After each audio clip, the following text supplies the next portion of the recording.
Grab yourself a coffee and pull up a seat because today I'm teaching you how to play Astro Knights from Indie Boards and Cards. I'm Mark Maya and this is Board Game Coffee.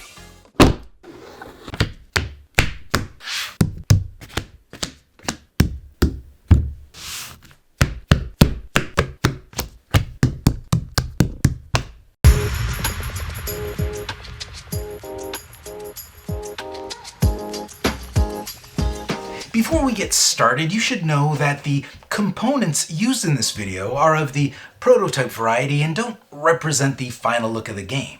So with that said, let's get back to the teach. Astro Knights is a 1 to 4 player cooperative deck building game where the deck you build never shuffles. You heard me. Never. In this video, I'll be teaching you how to set up and play a 2-player game of Astro Knights. The setup for a 1, 3, and 4-player game can be found on the Setup Turn Order page of the rulebook. If you've come here looking for a particular section of the rules, check out the index in the description below. Your goal in Astro Knights is to work together to defeat the big bad boss before it destroys your homeworld or wipes out your entire team. The game is broken up into rounds, and during each round, the players and boss take turns in random order determined by this turn deck. During a player's turn, you can acquire fuel, tech, and weapons from the supply to build up your deck in order to defeat the boss. On a boss's turn, it'll play cards from its own deck and trigger special abilities unique to them. Alright, now that you have an idea what Astro Knights is all about, let's get to the setup. Normally the first thing I would have you do during the setup would be to select a character you want to play with. But for this game, we're doing things a little different. The first thing you should do as a group is determine which boss you would like to encounter. Each boss has a challenge rating printed on the back of their mat. So if you're looking for an easier challenge, which I guarantee you is anything but, select a boss with a lower number. Once you have the boss character selected, place it in the center of the table face down, and set the boss's health total to the number shown here.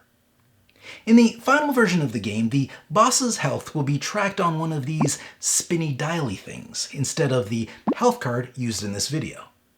Next, we need to create the boss's deck. To do that, take all the cards with that boss's name on it and locate the ones with either a number or the word all printed in the lower left corner. Cards with no information in that corner will be explained in the special setup rules pertaining to that boss, which we'll cover in just a few minutes, so let's set those aside for now. Since we're setting up for a 2-player game, we only need the cards indicated for all player counts and those for 2+ player counts. If we were playing a 3-player game, we would add these 3+ cards to the deck, and these 4s if we were playing a 4-player game. Once you've separated the cards for your current player count, shuffle them together and set them beside the boss mat. The cards for higher player counts don't get shuffled into the boss's deck, but instead are placed in the boss's discard pile to be used later in the game. Now, follow the additional setup rules explained on the back of the boss's mat. Let's walk through this boss's setup as an example.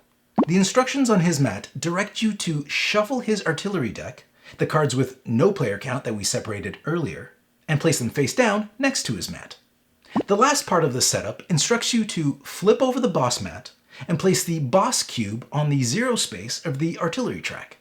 Lastly, collect the boss's level tokens and keep them nearby. We'll need those a little later. You also have the option of increasing the boss's difficulty to Expert or Nightmare by placing the appropriate token in this area here, and apply its effects as you play. To face this boss at its normal difficulty level, just leave this space empty and place the challenge tokens back in the box. At this point, it's a good idea to familiarize yourself with the special rules associated to the boss so you know what you're getting yourself into.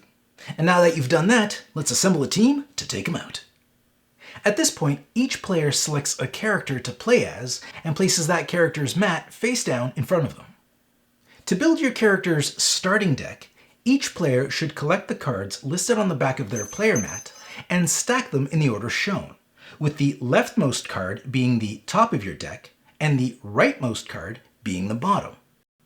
Then place your deck face down next to your player mat.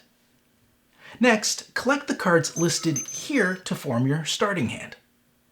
Once that's done, flip your player mat face up and place the matching colored cube on each of the indicated spaces of these 3 tracks.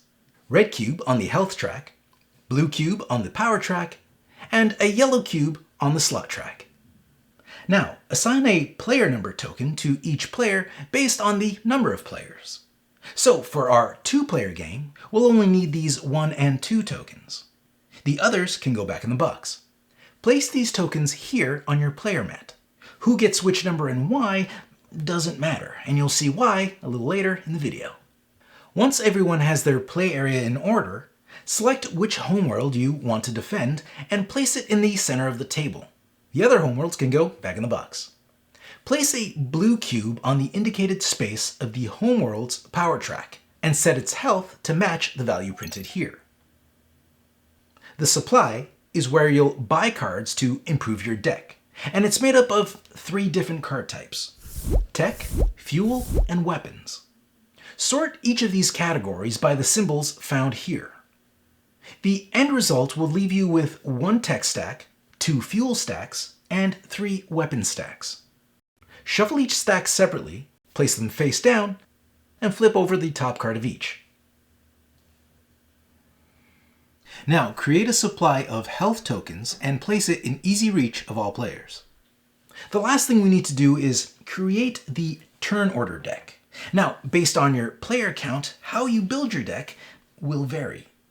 So for our 2-player game, we'll want to make a deck that's made up of 2 player 1 cards, 2 player 2 cards, and 2 boss cards. Shuffle these cards together and place them face down on the table. Now, there are different deck configurations for other player counts that I won't be covering in this video, but you can find setup instructions for a 1, 3, or 4-player game in the rulebook. Okay, now that we're all set up, let's learn how to play Astro Knights. Unlike most other games, Astro Knights' order of play is determined randomly each round with the use of the turn order deck.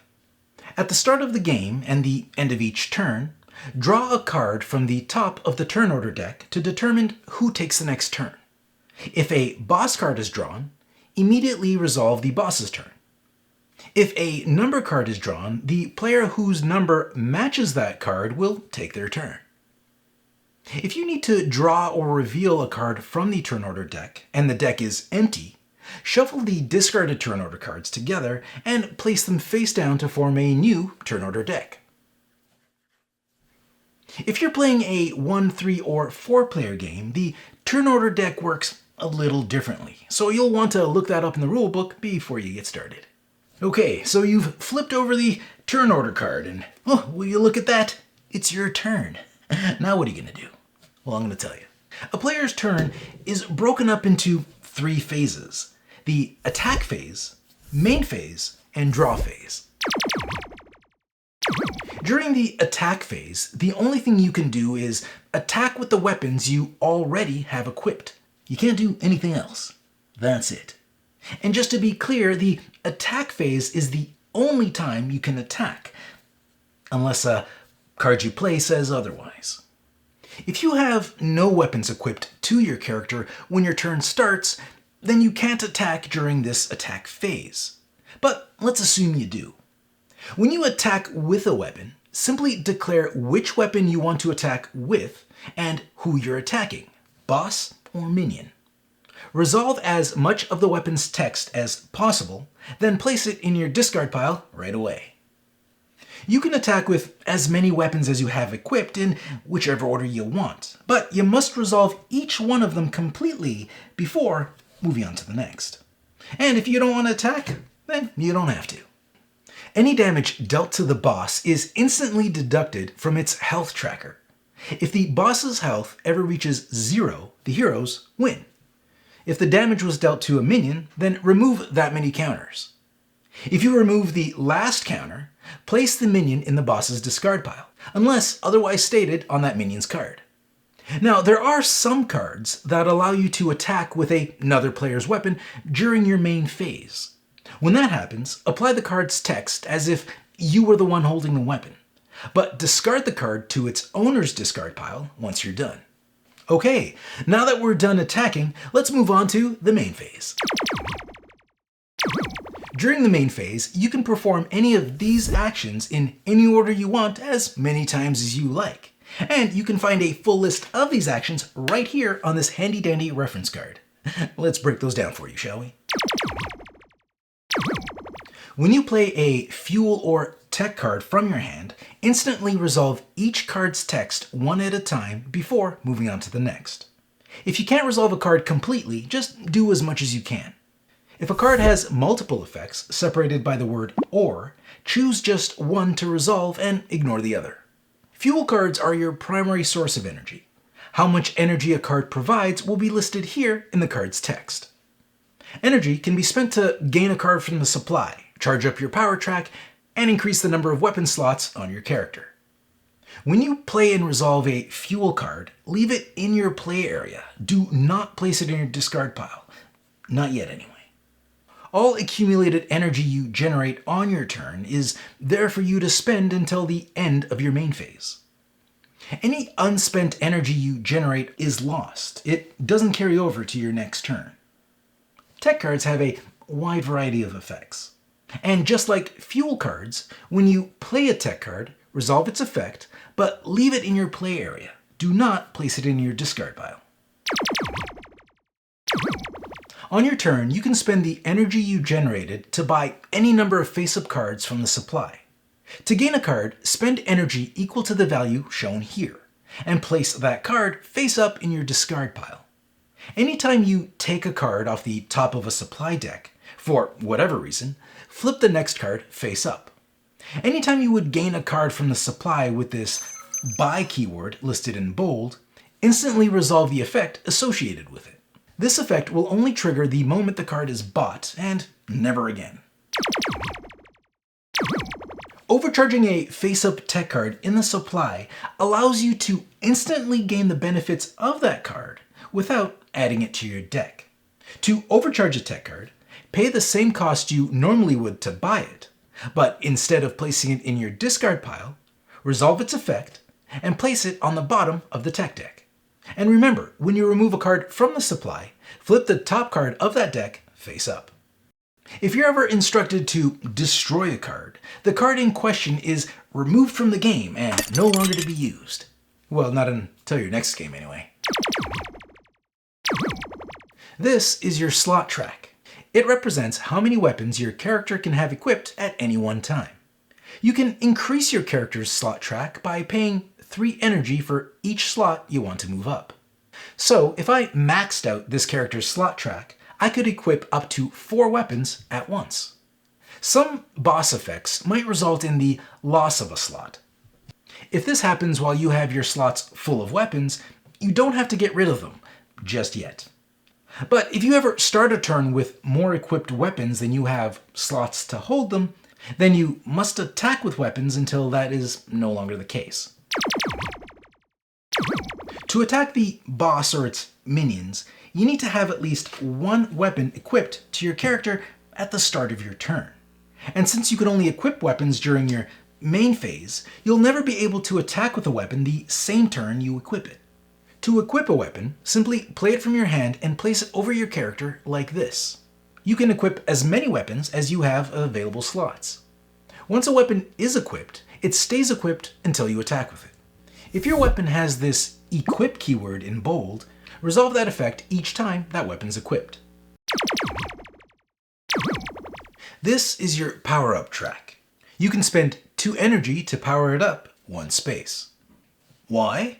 Well, to use your abilities, of course. Once your power track is at full power, you can activate your character's unique ability by powering down all the way and resolving the text as written. As long as you have enough power to do so, you can trigger your character's ability multiple times a turn. You're also never required to activate your ability or power down unless you want to, or a card tells you you have to. Your homeworld also has its own power track and unique ability that can be used by any player when it's fully powered up. Unlike the player's power track, you cannot pay energy to power up your homeworld. But there are card effects such as this one that allow you to do just that. When a card instructs you to power up your homeworld, move the cube up one space on its power track.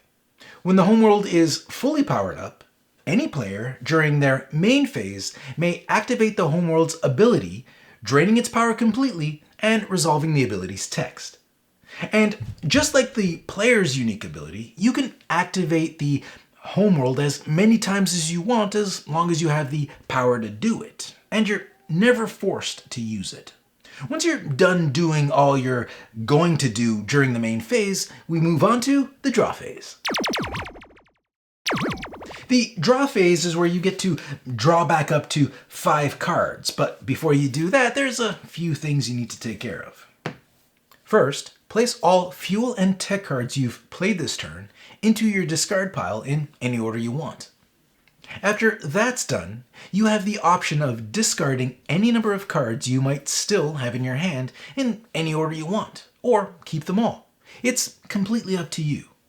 Now remember, in Astro Knights, you never shuffle your discard pile, so the order you discard your cards matters. Once you're done discarding, draw cards from the top of your deck until you have 5 cards in hand. If you run out of cards in the deck when drawing, simply flip your discard pile face down to form a new deck and continue drawing from there. And remember, no shuffling. Just take your discard pile, flip it over, and that's it. Now, at any time during the game, you're allowed to look through your discard pile, but not your deck. And if you do look through your discard pile, it's very important that you do not change the order of your cards. At the end of every turn, players or boss reveal the top card of the turn order deck. If it comes up a number, the player who has that number plays next. Because turns are decided at random, it could very well happen that you or the boss get 2 turns in a row, and that's completely okay. Now, if the card that comes up is a boss card, well then, I guess it's their turn.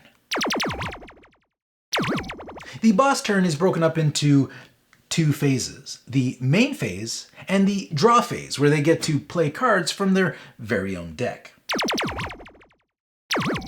During the boss's main phase, resolve any activate abilities listed on the boss's level token, if they have a token, that is. We'll cover how they get tokens in just a little bit. Next, resolve all the activate abilities of any minions that might be on the table. When resolving a minions card, you must resolve them in order from oldest to newest, newest being the latest minion that the boss laid down. For this reason, I like to lay the minions out from left to right as they appear, which we'll cover shortly. This way, I always know which is the newest minion and which is the oldest. If any of the boss's cards have 2 abilities separated by an or, the players decide which of those abilities to resolve, unless the card says otherwise. But if you do need to make a choice, you must choose the one that can be resolved the most. After resolving all the boss and minion abilities, the boss reveals 1 card from the top of their boss deck. If the card is a strike card, as indicated here, resolve its effect and place it face up in the boss's discard pile. But if it's a minion card, instead put it into play and add health tokens equal to its health value shown here. In addition, if your boss has a level token, add bonus health equal to the value shown here. And if the minion you just laid on the table has an instant effect, like this one, resolve it immediately the moment it enters play. The rest of the ability won't take effect until the boss's next turn. And remember, when placing minions, keep them in order so it's easy to remember which minion is the oldest played versus the newest. All bosses start the game off as a level 1 boss, and as the game continues, they level up in difficulty. You see, if the boss deck is empty when you enter the boss's draw phase, they immediately level up. When this happens, place the next level token for that boss in this space here and resolve any instant abilities. In this case, adding 4 additional health to all minions. That's not good. Any activate abilities won't take effect until the boss's next turn, so you can ignore these for now. Once the boss is done leveling up, shuffle the boss's discard pile, place it face down to form a new boss deck, then draw and resolve the top card of that deck as normal. Perform this level up process each time the boss starts its draw phase with an empty deck. Every new level the boss gains overwrites the one that came before it. If the boss's deck is empty when it enters the draw phase, and there are no more level tokens to place because it's already reached its max level, then the game is over and you lose. This is the boss track. The boss track works a little different for every boss, but lucky for us, what it does is explained right here on the boss mat. This boss, for example, tells us that at the end of its turn, if this track counter is set to 3 or higher, resolve the top card of the artillery deck, place it in the artillery deck discard pile, and reduce the boss track by 3.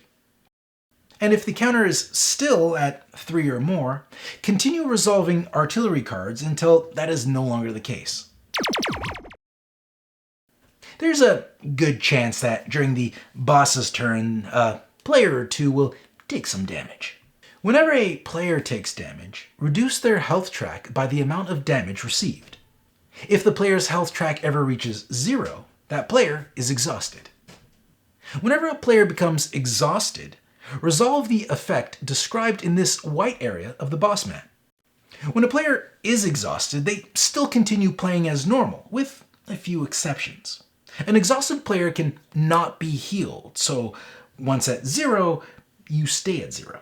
And any damage that would be dealt to an exhausted player is instead doubled and applied to the homeworld instead.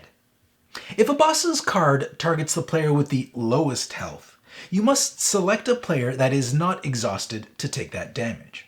And if at any point all players are exhausted, then the game ends immediately and you lose. When a player or homeworld is healed due to an ability's effect, simply increase their health total by the amount healed. Unless that player is exhausted, in which case they can't heal at all. You should also know that neither the player or the homeworld can heal beyond their starting health points. But the boss, on the other hand, can. In Astro Knights, there are more ways to lose than win. You see, the only way for players to win is to reduce the boss's health to 0. But the boss wins if all the players are exhausted, the homeworld's health drops to 0, or if the boss is at max level and can't draw a card from their main deck. And to make matters worse for our heroes, some bosses come with their own win condition, which will be described on their player mat.